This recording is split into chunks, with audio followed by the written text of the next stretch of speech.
வணக்கம் நண்பர்களே. இரவு வானத்தை பார்த்திருக்கிறீர்களா? எண்ணிலடங்கா நட்சத்திரங்கள், பில்லியன் கணக்கான அண்டங்கள், இவை அனைத்தும் எப்படி உருவாயின? இந்த பிரபஞ்சம் எப்படி தொடங்கியது? இந்த கேள்விகளுக்கு விடை தேட இந்த 5 நிமிட பயணத்தில் என்னுடன் இணையுங்கள். நமது பிரபஞ்சத்தின் தோற்றம் குறித்து அறிவியலாளர்கள் நம்பும் மிக முக்கியமான கோட்பாடுதான் பிக் பேங் எனப்படும் பெருவெடிப்பு கோட்பாடு. சுமார் 13.8 பில்லியன் ஆண்டுகளுக்கு முன்பு நம் பிரபஞ்சம் ஒரு மிகச் சிறிய, சூடான, அடர்த்தியான புள்ளியாக இருந்தது. திடீரென அந்த புள்ளி மிக பெரிய அளவில் வெடித்து சிதறியது. இது ஒரு வெடிப்பு மட்டுமல்ல, இடமும் காலமும் உருவான ஒரு நிகழ்வு. பெருவெடிப்பு நிகழ்ந்த ஒரு சில நொடிகளிலேயே பிரபஞ்சம் மிக வேகமாக விரிவடைய தொடங்கியது. வெப்பம் குறைய தொடங்கியதும் குவார்க்குகள், லெப்டான்கள் போன்ற அடிப்படை துகள்கள் உருவாகின. இன்னும் சிறிது காலத்தில் இந்த துகள்கள் ஒன்றிணைந்து புரோட்டான்கள் மற்றும் நியூட்ரான்களை உருவாக்கின. இந்த கட்டத்தில் பிரபஞ்சம் ஒரு சூடான, அடர்த்தியான பிளாஸ்மாவாக இருந்தது. சுமார் 3,80,000 ஆண்டுகளுக்கு பிறகு பிரபஞ்சம் மேலும் குளிர்ந்தது. அப்போது எலக்ட்ரான்கள், புரோட்டான்கள் மற்றும் நியூட்ரான்களுடன் இணைந்து ஹைட்ரஜன் மற்றும் ஹீலியம் அணுக்களை உருவாக்கின. இந்த நிகழ்வுக்கு பிறகுதான் பிரபஞ்சம் ஒளி ஊடுருவக்கூடியதாக மாறியது. இதையே நாம் காஸ்மிக் மைக்ரோவேவ் பின்னணி கதிர்வீச்சு என்று அழைக்கிறோம். கோடிக்கணக்கான ஆண்டுகளுக்கு பிறகு ஹைட்ரஜன் மற்றும் ஹீலியம் வாயு மேகங்கள் ஈர்ப்பு விசையின் காரணமாக ஒன்றிணைந்து சுருங்கத் தொடங்கின. இந்த சுருக்கத்தால் வெப்பம் அதிகரித்து நட்சத்திரங்கள் உருவாகின. நட்சத்திரங்கள் கூட்டங்கள் ஒன்றிணைந்து நாம் இன்று காணும் பிரம்மாண்டமான அண்டங்கள் அல்லது கேலக்சிகளை உருவாக்கின. நம்முடைய சூரியனும் சூரிய குடும்பமும் பால்வெளி அண்டத்தின் ஒரு சிறிய பகுதியாகும். இந்த பிரபஞ்சம் இன்றும் விரிவடைந்து கொண்டுதான் இருக்கிறது. புதிய நட்சத்திரங்கள் பிறக்கின்றன, அண்டங்கள் ஒன்றிணைகின்றன. பிரபஞ்சத்தின் ரகசியங்கள் இன்னும் ஏராளம். நாம் தேட வேண்டிய பயணம் வெகு தூரமாக இருக்கிறது. நாம் தேட வேண்டிய பயணம் முடிவற்றது என்பதையே குறிக்கிறது. நாம் பார்த்த அல்லது பார்க்கின்ற இந்த நட்சத்திரங்கள், அண்டங்கள் அனைத்தும் பிரபஞ்சத்தின் ஒரு சிறிய பகுதிதான். பிரபஞ்சத்தில் சுமார் 27% இருண்ட பருப்பொருள் அல்லது ஆங்கிலத்தில் டார்க் மேட்டர் என்று ஒரு மர்மமான பொருள் உள்ளது. இதை நாம் நேரடியாக பார்க்கவோ உணரவோ முடியாது. ஆனால் இதன் ஈர்ப்பு விசைதான் அண்டங்களை ஒன்றிணைத்து வைத்திருக்கிறது.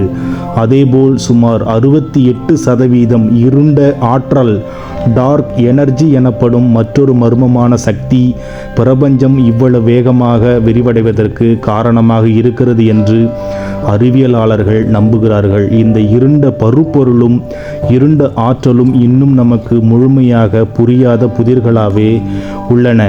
இப்போது இந்த பிரபஞ்சத்தின் எதிர்காலம் எப்படி இருக்கும்? இது ஒரு முடிவற்ற விரிவடைதலில் சென்று மறைந்து விடுவோமா?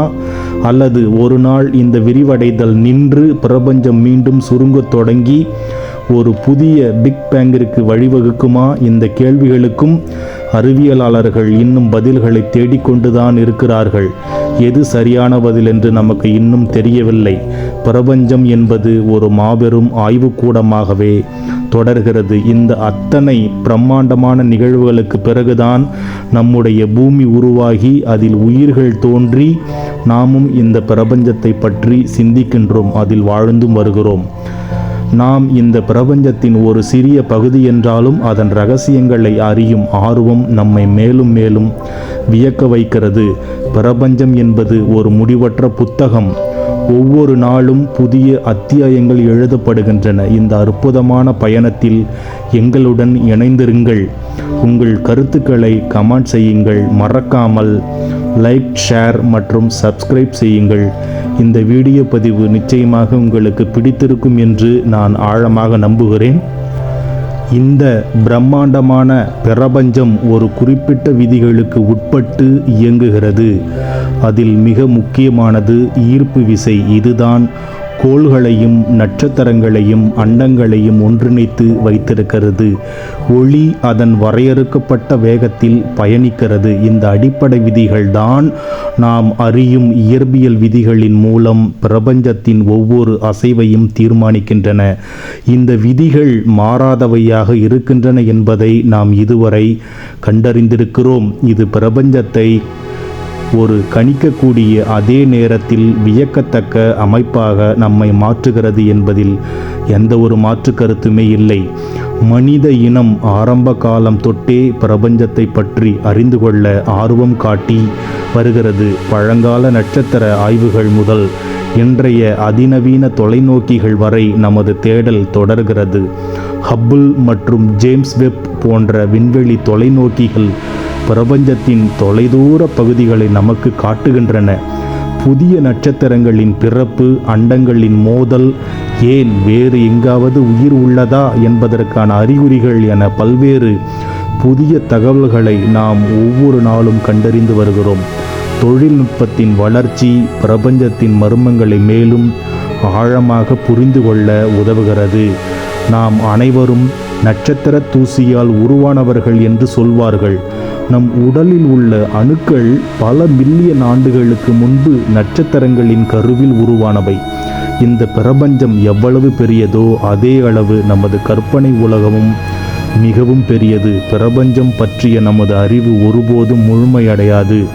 ஒவ்வொரு புதிய கண்டுபிடிப்பும் நம்மை மேலும் மேலும் பல கேள்விகளுக்கு அழைத்துச் செல்கிறது. இந்த அற்புதம் நிறைந்த பிரபஞ்சத்தை இன்னும் ஆழமாக அறிந்து கொள்ள தொடர்ந்து இணைந்திருங்கள். நன்றி, வணக்கம்.